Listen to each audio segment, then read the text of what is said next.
ఓం శాంతి.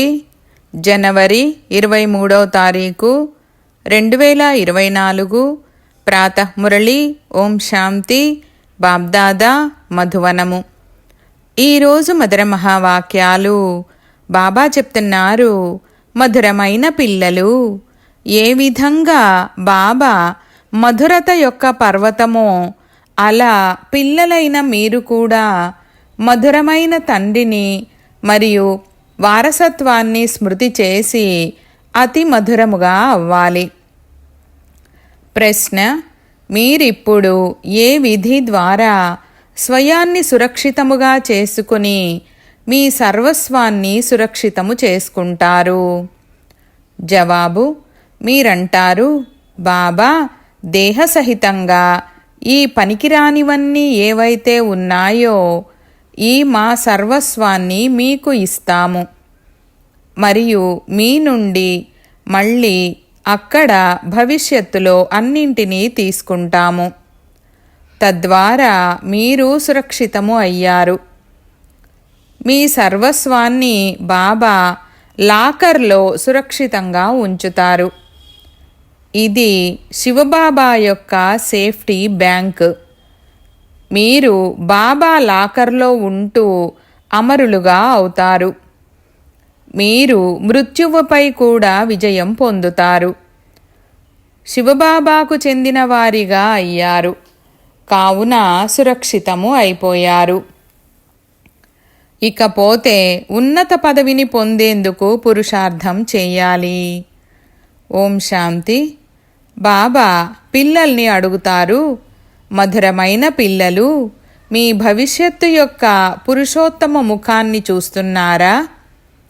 పురుషోత్తమ శరీరాన్ని చూస్తున్నారా?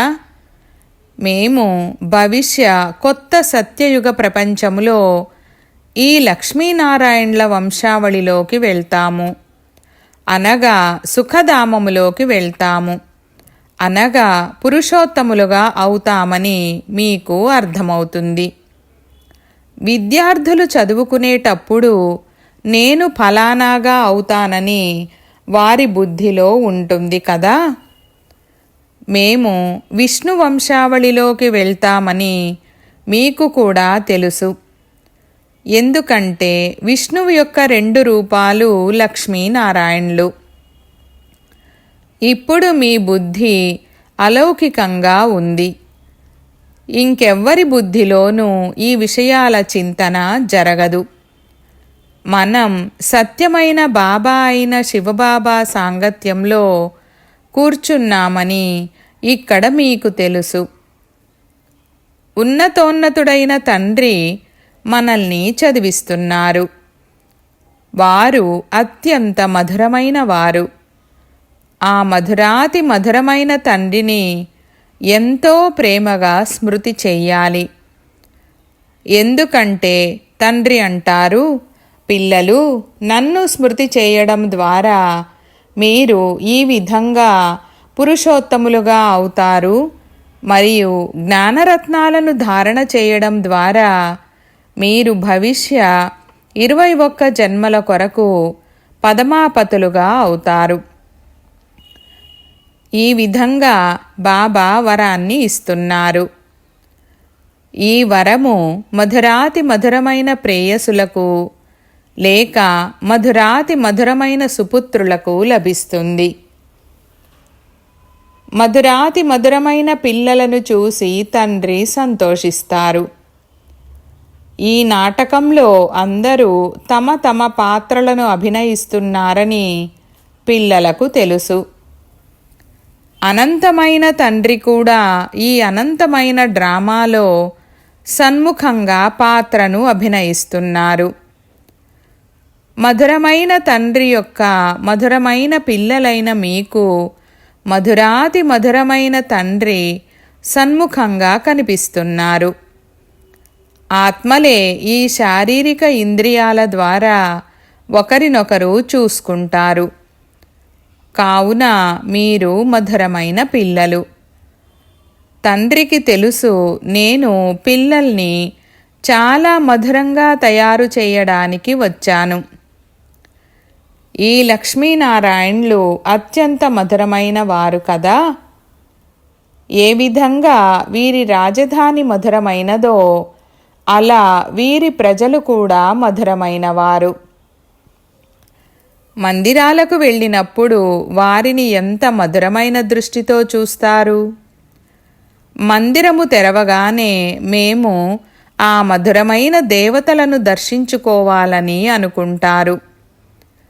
వీరు మధురమైన స్వర్గానికి యజమానులుగా ఉండేవారని దర్శించుకునేవారు భావిస్తారు. శివుని మందిరాలకు కూడా ఎంతమంది మనుషులు వెళ్తారు? ఎందుకంటే వారు చాలా మధురాతి మధురమైన వారు. ఆ మధురాతి మధురమైన శివబాబాను ఎంతగానో మహిమ చేస్తారు. పిల్లలైన మీరు కూడా అత్యంత మధురంగా అవ్వాలి. అత్యంత మధురమైన తండ్రి పిల్లలైన మీ సన్ముఖంలో కూర్చున్నారు. ఎందుకంటే వారు గుప్తమైన వారు. వీరి వంటి మధురమైన వారు ఇంకెవ్వరూ ఉండరు. తండ్రి మధురత యొక్క పర్వతం వంటివారు. మధురమైన తండ్రే వచ్చి ఈ చేదు ప్రపంచాన్ని మార్చి మధురంగా తయారు చేస్తారు. మధురాతి మధురమైన బాబా మనల్ని అత్యంత మధురంగా తయారు చేస్తున్నారని పిల్లలకు తెలుసు. వారు అచ్చంగా తమ సమానంగా తయారు చేస్తారు. ఎవరు ఎలా ఉంటారో వారు అలాగే తయారు చేస్తారు కదా. కావున ఈ విధంగా మధురాతి మధురంగా తయారయ్యేందుకు మధురమైన తండ్రిని మరియు మధురమైన వారసత్వాన్ని స్మృతి చెయ్యాలి. బాబా పదే పదే పిల్లలకు చెప్తున్నారు, మధురమైన పిల్లలు స్వయాన్ని అశరీరీగా భావించి నన్ను స్మృతి చేసినట్లయితే నేను ప్రతిజ్ఞ చేస్తున్నాను, ఈ స్మృతి ద్వారానే మీ కలహక్లేశాలన్నీ అంతమైపోతాయి. మీరు సదా ఆరోగ్యవంతులుగా సదా ఐశ్వర్యవంతులుగా అవుతారు. మీరు అత్యంత మధురంగా అవుతారు. ఆత్మ మధురంగా అయితే శరీరం కూడా మధురమైనది లభిస్తుంది. మేము అత్యంత ప్రియమైన తండ్రికి పిల్లలము. కావున మేము బాబా శ్రీమతంపై నడవాలి అన్న నశ పిల్లలకు ఉండాలి. చాలా మధురాతి మధురమైన బాబా మనల్ని చాలా మధురంగా తయారు చేస్తారు. అతి ప్రియమైన తండ్రి అంటారు, మీ నోటి నుండి సదా రత్నాలే వెలువడాలి. ఏ విధమైన రాళ్ల వంటి చేదు మాటలు వెలువడకూడదు. ఎంత మధురంగా అవుతారో అంతగా తండ్రి పేరును ప్రఖ్యాతం చేస్తారు. పిల్లలైన మీరు తండ్రిని ఫాలో చేసినట్లయితే మిమ్మల్ని అందరూ ఫాలో చేస్తారు. బాబా మీకు టీచర్ కూడా కదా. మరి టీచర్ తప్పకుండా పిల్లలకు శిక్షణనిస్తారు. పిల్లలు మీ స్మృతి చార్టును రోజు పెట్టండి. ఏ విధంగా వ్యాపారస్తులు రాత్రివేళల్లో తమ ఖాతా పుస్తకాలను సంభాళిస్తారు కదా, అలా మీరు కూడా వ్యాపారస్తులు. తండ్రితో ఎంత పెద్ద వ్యాపారాన్ని చేస్తున్నారు. తండ్రిని ఎంత ఎక్కువ స్మృతి చేస్తారో అంతగా తండ్రి నుండి అపారమైన సుఖాన్ని పొందుతారు మరియు సతోప్రధానంగా అవుతారు. రోజు తమ లోపల తాము చెక్ చేసుకోవాలి. లక్ష్మిని వరించేందుకు యోగ్యంగా ఉన్నానా అని అద్దంలో నీ ముఖాన్ని చూసుకో అని నారదునితో చెప్పారు కదా.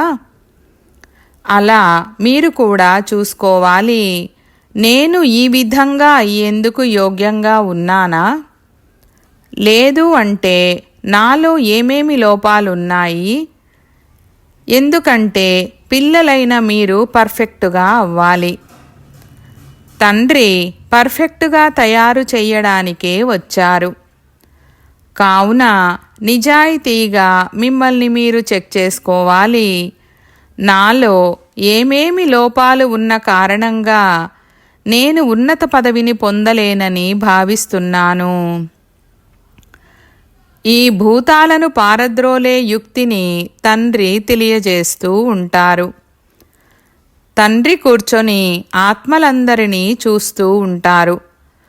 ఎవరిలోనైనా ఏదైనా లోపాన్ని చూస్తే వారు ఆ విఘ్నము తొలగిపోవాలని వారికి కరెంటు ఇస్తారు. ఎంతగా తండ్రికి సహాయం చేసి తండ్రి మహిమను గానం చేస్తూ ఉంటారో అంతగా ఈ భూతాలు పారిపోతూ ఉంటాయి మరియు మీకు ఎంతో సంతోషం కలుగుతుంది. అందుకే స్వయాన్ని పూర్తిగా చెక్ చేసుకోవాలి. మొత్తం రోజంతటిలో మనస వాచ కర్మణ ఎవరికి దుఃఖాన్నైతే ఇవ్వలేదు కదా. సాక్షిగా అయ్యి తమ నడవడికను చూసుకోవాలి. ఇతరుల నడవడికను కూడా చూడవచ్చు, కానీ ముందు స్వయాన్ని చూసుకోవాలి. కేవలం ఇతరులను మాత్రమే చూస్తే స్వయానిది మర్చిపోతారు. ప్రతి ఒక్కరూ స్వయం యొక్క సేవను చేసుకోవాలి. ఇతరుల సేవను చేయడం అనగా స్వయం యొక్క సేవను చేసుకోవడము. మీరు శివబాబాకు ఏమీ సేవ చేయడం లేదు. శివబాబాయే సేవ చేయడానికి వచ్చారు కదా. బ్రాహ్మణ పిల్లలైన మీరు చాలా చాలా విలువైనవారు.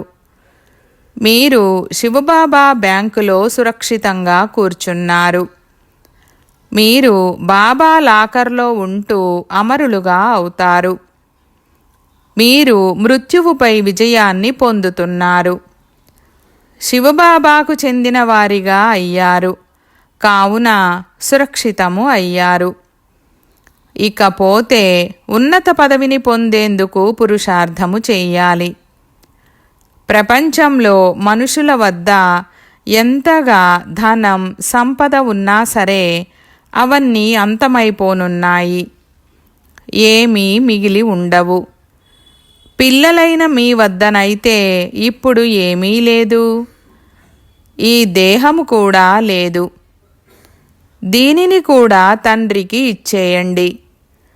ఇలా ఎవరి వద్దనైతే ఏమీ లేదో వారి వద్ద అంతా ఉన్నట్లే. మీరు అనంతమైన తండ్రితో భవిష్య కొత్త ప్రపంచం కొరకు ఒప్పందం చేసుకున్నారు. మీరంటారు, బాబా, దేహసహితంగా ఈ పనికిరానిదంతా ఏదైతే ఉందో దానినంతటినీ మీకు ఇచ్చేస్తున్నాము. మీ నుండి మళ్ళీ అక్కడ అంతా తీసుకుంటాము. కావున మీరు సురక్షితులైనట్లు, అంతా బాబా లాకర్లో సురక్షితమైనట్లు. పిల్లలైన మీలో ఎంతటి సంతోషముండాలి. ఇంకా కొద్ది సమయమే మిగిలి ఉంది. ఇక తర్వాత మనం మన రాజధానిలో ఉంటాము.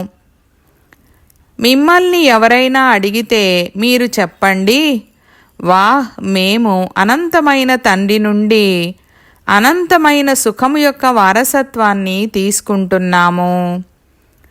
సదా ఆరోగ్యవంతులుగా, సదా ఐశ్వర్యవంతులుగా అవుతాము. మా అన్ని మనోకామనలు పూర్తవుతున్నాయి. తండ్రి అర్థం చేయిస్తున్నారు, మధురమైన పిల్లలు, ఇప్పుడు దేహీ అభిమానులుగా అవ్వండి. యోగము యొక్క శక్తితో మీరు ఎవరికైనా కొద్దిగా అర్థం చేయించినా సరే వారికి వెంటనే బాణం తగులుతుంది. ఎవరికైతే బాణం తగులుతుందో వారు పూర్తిగా గాయపడతారు. మొదట గాయపడతారు, ఆ తర్వాత బాబాకు చెందిన వారిగా అవుతారు. తండ్రిని ప్రేమగా స్మృతి చేస్తే తండ్రికి కూడా ఆకర్షణ కలుగుతుంది. కొందరైతే అసలు ఏమాత్రము స్మృతి చెయ్యరు. బాబాకు దయ కలుగుతుంది. అయినా పిల్లలు ఉన్నతిని పొందండి, ముందు నెంబరులోకి రండి అని అంటారు. ఎంత ఉన్నత పదవిని పొందుతారో అంత సమీపంగా వస్తారు మరియు అంతటి అపారమైన సుఖాన్ని పొందుతారు. పతిత పావనుడైతే ఒక్క తండ్రే. అందుకే ఆ ఒక్క తండ్రినే స్మృతి చెయ్యాలి. అలా కేవలం ఒక్క తండ్రినే కాదు, వారితో పాటు మధురమైన ఇంటిని కూడా స్మృతి చెయ్యాలి.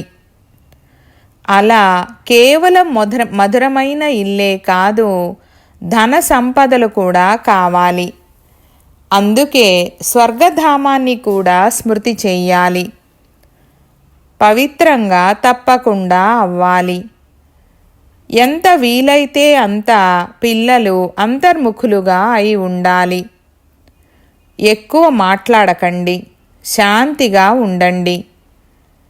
తండ్రి పిల్లలకు శిక్షణను ఇస్తారు.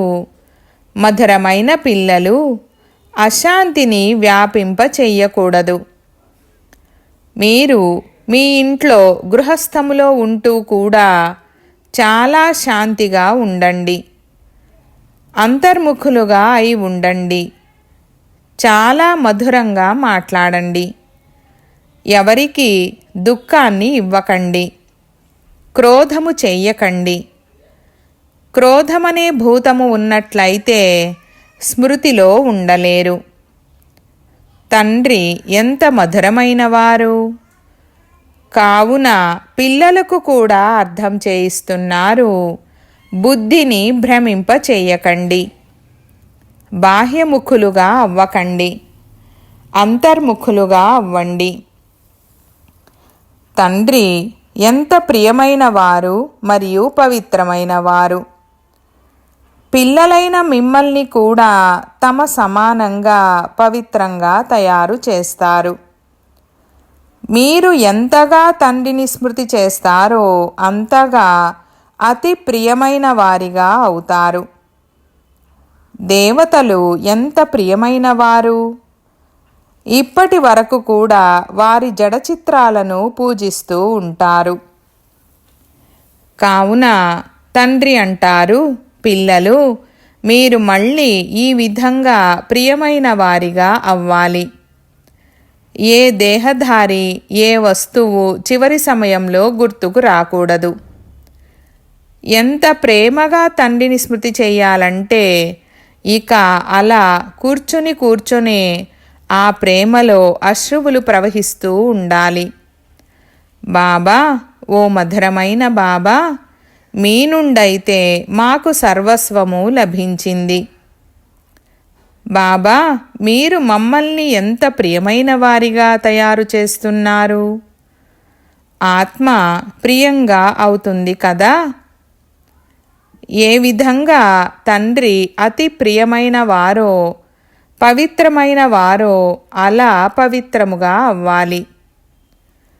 ఎంతో ప్రేమగా తండ్రిని స్మృతి చెయ్యాలి. బాబా, మీరు తప్ప మా ఎదురుగా ఇంకెవరూ రాకూడదు. తండ్రి వంటి ప్రియమైన వారు ఇంకెవ్వరూ లేరు. ప్రతి ఒక్కరూ ఆ ఒక్క ప్రియునికి ప్రేయసులుగా అవుతారు. కావున ఆ ప్రియుణ్ణి ఎంతగానో స్మృతి చెయ్యాలి. బాబా అన్నారు, ఆ దైహికమైన ప్రేయసీ ప్రియులు కలిసి ఏమీ ఉండరు. ఒక్కసారి చూసుకున్న తర్వాత ఇక అంతే. కావున తండ్రి అంటున్నారు, మధురమైన పిల్లలు, నన్నొక్కరినే స్మృతి చేసినట్లయితే మీ నావ తీరానికి చేరుకుంటుంది.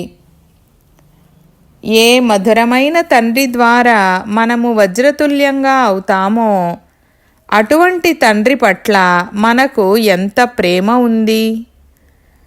ఎంతో ప్రేమగా తండ్రిని స్మృతి చేసి లోపల రోమాలు నిక్కబొడుచుకోవాలి.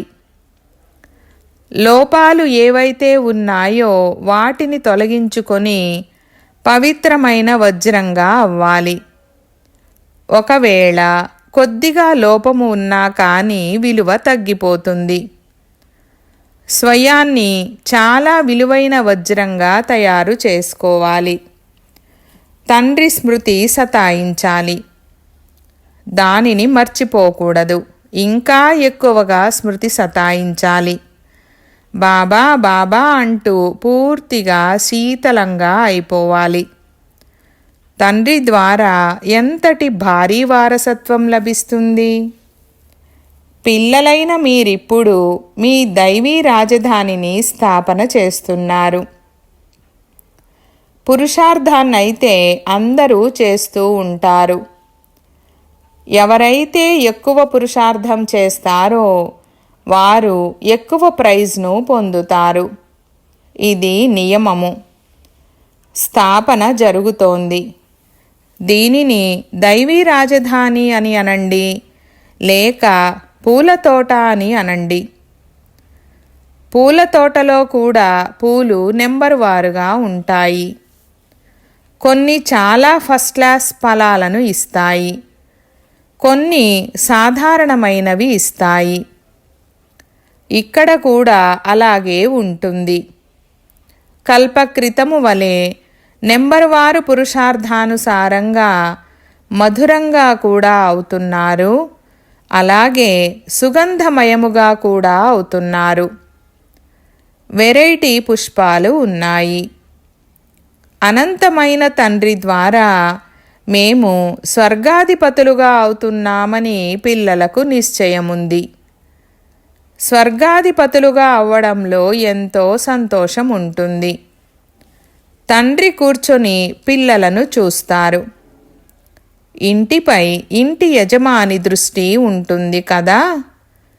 వీరిలో ఏ ఏ గుణాలున్నాయి, ఏ ఏ అవగుణాలున్నాయని చూస్తారు. ఇది పిల్లలకు కూడా తెలుసు. అందుకే తండ్రి అంటారు, మీ లోపాలను మీరే రాసి తీసుకురండి. సంపూర్ణంగా అయితే ఎవ్వరూ అవ్వలేదు, కానీ తప్పకుండా అవ్వాలి. కల్పకల్పము అలా అయ్యారు. తండ్రి అర్థం చేయిస్తున్నారు, ముఖ్యమైన లోపమంతా దేహాభిమానానికి సంబంధించినది. దేహాభిమానము ఎంతో విసిగిస్తుంది. అవస్థను ముందుకు వెళ్ళనివ్వదు. ఈ దేహాన్ని కూడా మర్చిపోవాలి. ఈ పాత శరీరాన్ని వదిలి వెళ్ళాలి. దైవీ గుణాలను కూడా ఇక్కడే ధారణ చేసి వెళ్ళాలి. అక్కడికి వెళ్ళాలన్నప్పుడు మరి ఎటువంటి లోపము ఉండకూడదు. మీరు వజ్రముగా అవుతారు కదా. ఏ ఏ లోపాలున్నాయో మీకు తెలుసు కదా. ఆ వజ్రాలలో కూడా లోపాలు ఉంటాయి. కానీ వాటి నుండి ఆ లోపాలను తొలగించలేరు. ఎందుకంటే అవి జడమైనవి కదా. అందుకే వాటిని కట్ చేయవలసి ఉంటుంది. మీరైతే చైతన్యమైన వజ్రాలు కావున ఏ లోపాలైతే ఉన్నాయో వాటిని పూర్తిగా తొలగించుకొని లోపాలు లేని వారిగా చివరి సమయం కల్లా అవ్వాలి. ఒకవేళ లోపాలు తొలగకపోతే విలువ తగ్గిపోతుంది. మీరు చైతన్యంగా ఉన్న కారణంగా లోపాలను తొలగించుకోగలుగుతారు.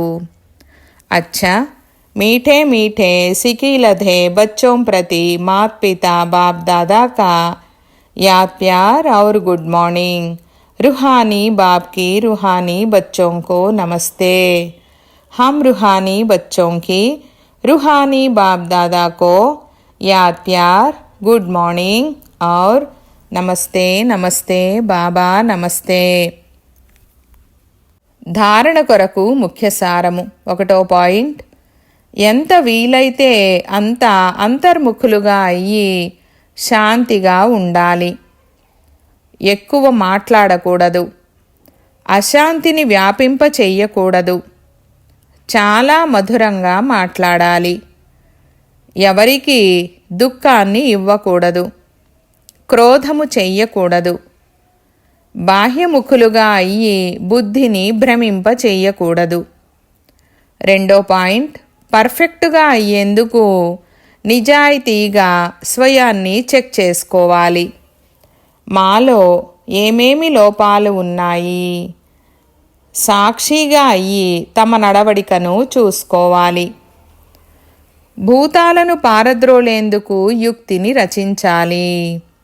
వరదానము: ప్రకృతి ద్వారా రాబోయే పరిస్థితులపై విజయాన్ని ప్రాప్తి చేసుకునే పురుషోత్తమ ఆత్మ భవ.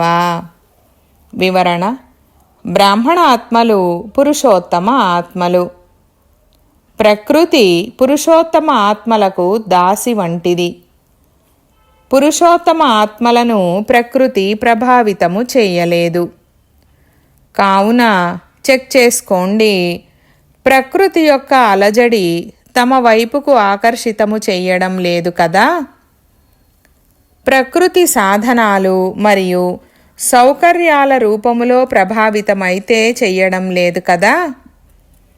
యోగి మరియు ప్రయోగి ఆత్మల సాధన ముందు సాధనాలు స్వతహాగానే వస్తాయి. సాధనాలు సాధనకు ఆధారము కాదు, కానీ సాధన సాధనాలను ఆధారముగా చేసుకుంటుంది. స్లోగన్: జ్ఞానానికి అర్థము అనుభవము చెయ్యడము మరియు ఇతరులను అనుభవజ్ఞులుగా చెయ్యడము. ఈరోజు అవ్యక్త ఇషారా పాయింట్: సదా స్వయాన్ని డబల్ లైట్గా భావిస్తూ సేవ చేస్తూ వెళ్ళండి. సేవలో ఎంతగా తేలికదనం ఉంటుందో అంతగానే సహజంగా ఎగురుతారు మరియు ఎగిరింపజేస్తారు. డబల్ లైట్గా అయ్యి సేవ చెయ్యటము, స్మృతిలో ఉంటూ సేవ చెయ్యటము, ఇదే సఫలతకు ఆధారము. ఎన్ని శబ్దాలు ఉన్నా, ఎంత తమోగుణి వాతావరణము ఉన్నా కానీ సైలెన్స్ శక్తితో వేస్ట్ సమాప్తమైన కారణంగా బెస్ట్ స్థితిలో స్థితులవ్వడం వలన సదా రెస్టును అనుభవము చెయ్యగలరు. అవ్యక్త సైలెన్స్ ద్వారా డబల్ లైట్ ఫరిష్తా స్థితిని అనుభవము చెయ్యండి. ఓం శాంతి.